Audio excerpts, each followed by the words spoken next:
Hello everyone, welcome back to YK Reviews. For today's video, it's going to be the continuation of the Halloween franchise, the Halloween installment, Rob Zombie's Halloween, a complete new timeline, a complete reboot after the disaster of Halloween Resurrection. So let's get into it here.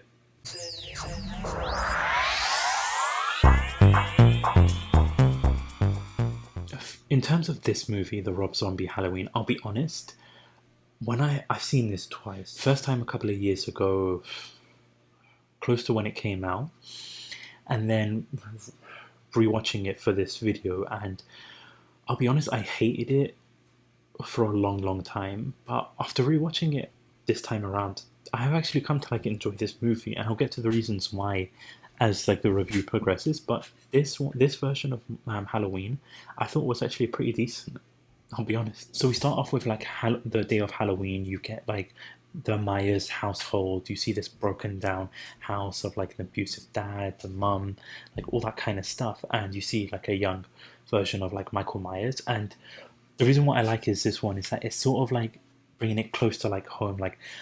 Don't get me wrong, I loved what they did in the first Halloween movie. Michael Myers, silent killer, killed his sister and just got sent away. But with this one, it's a new twist to it. He's sort of basically what real life serial killers have in common with this broken home type growing up, which is the reason what's causing them to be how they are in their adult life. And also the similarities too is that he, I'm not sure with all serial killers, but with him, he's getting bullied in school, he's killing animals, and I've seen Mindhunters, and they always bring up the fact that if a kid's killing animals and that kind of stuff, it's sort of hinting towards what they could be in the future.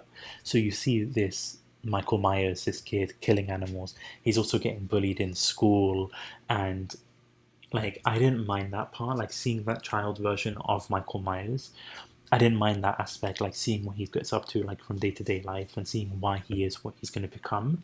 So then as the movie progresses, you see the Michael Myers killer instinct. He goes and kills this boy that's been bullying him in the forest, beating him up, and then he goes and ends up killing his older sister. He ends up killing his older sister's boyfriend, and he ends up killing his stepdad. So he goes on just this killing spree, which I really enjoyed, and even the kills that took place in this part of the movie was very fun to watch and very fun to see, and fascinating to see how he's killing, because like I mentioned, when you compare it to the first one of John Carpenter's one with Michael just stabbing with his sister, no background of that, I loved that aspect. I love that mystique and mysteriousness of it.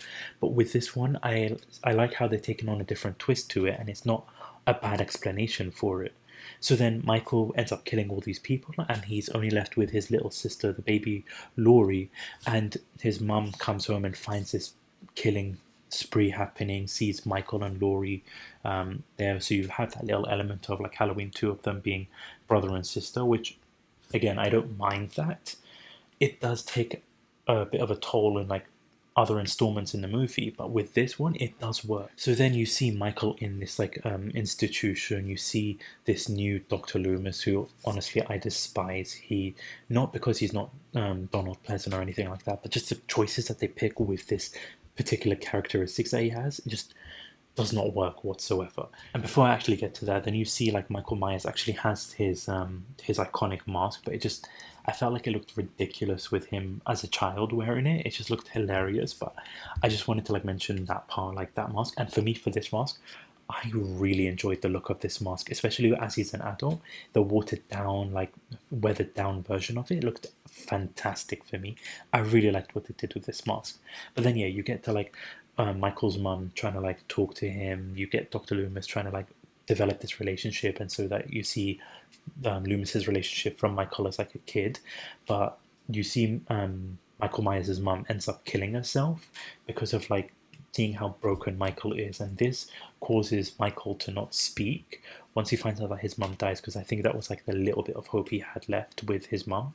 Once she ends up killing herself, Michael does not speak for 15 years. The reason why she does end up killing herself, because she sees how far gone Michael is, because Michael does end up killing a nurse, and so you see this watered down version of Michael, this she sees there's no hope for him So that's the reason why she goes and kills herself. So then 15 years later, Michael's not said a single word because of this. And I like the little like nods too of like the reason Michael likes to wear masks, even when he was like having that sit down with Loomis with his mum wearing the mask because he doesn't want the world to see his like ugly face in his words. So it just like really great explanations and details of like Michael Myers as a character.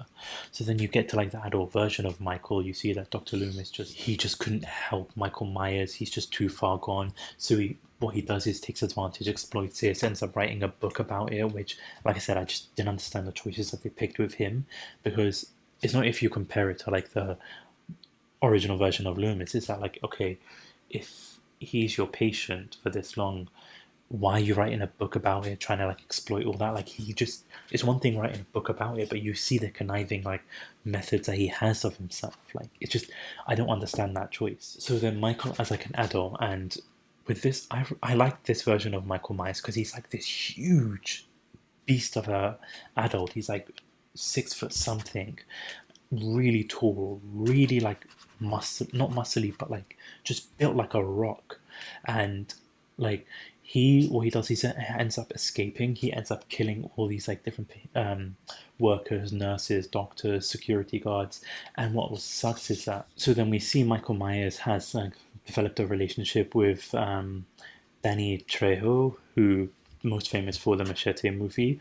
And what was so sad is the way Michael takes no prisoners, just kills him in such a brutal manner when he was considered his friend, basically, but it was so sad and so brutal. So then we follow up the movie, we get to the next sequence, we now find out what Laurie Strode has been up to, and she's this teenager. You get like little callbacks to like the original Halloween movie of her, like with her friends walking. You see Danielle Harris's Jamie character as one of her friends, not playing Jamie but playing a different character, so it was like a nice callback to that.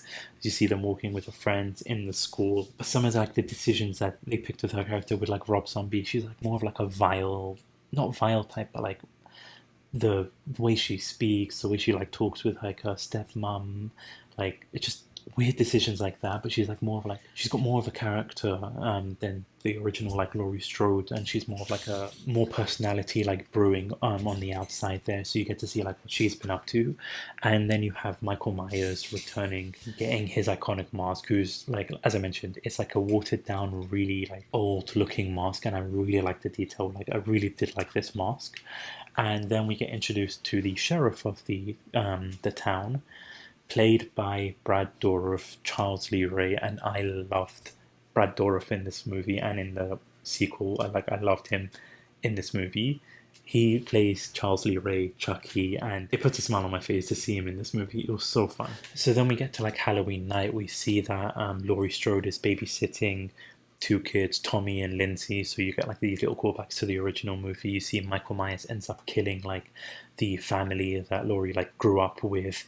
You see Michael Myers ends up like attacking Danielle Harris's I want to call her Jamie, but it's not Jamie. So Danielle Harris's character there, like Michael's just going on like this killing spree here. So Michael then goes to like confront Laurie, and basically what he does is like his purpose is that he takes Laurie to his house. He shows a picture of Laurie, of him, like Michael and Laurie is like a baby, thinking that she's just going to recognize that picture.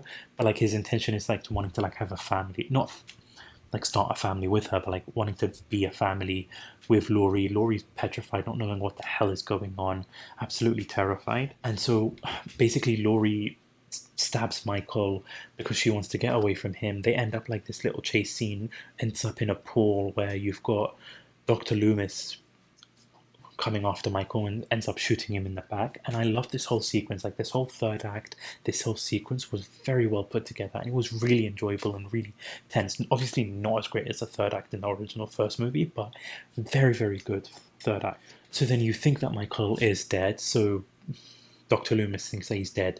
Michael ends up coming back and squeezing his head, thinking that like he's killed Dr. Loomis.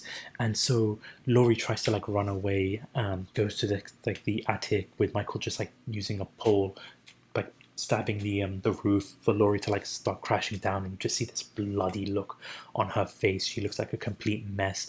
Michael Once again, another WWE move, spearing Laurie. And so then they both like land, and what I love is this sequence of like Laurie, she gets a gun, she shoots Michael, blood on her face, like she shoots Michael, and that scream that she does because of the trauma and the like the sheer fear and terror that's left with her, just haunting and brilliant sequence.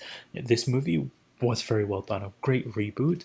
Like I said, I originally did not like this movie, but after rewatching it, I grew to really like this movie, and I think a lot of people, if they rewatched it nowadays, I think it is a great movie to watch. I would recommend this movie.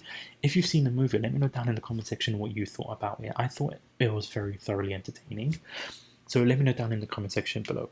And as we continue, the next one will be the sequel to this movie, Rob Zombie Halloween 2. So keep an eye out on the channel there. But again, thank you so much for watching. Thank you so much for listening. This is YK Reviews. Peace.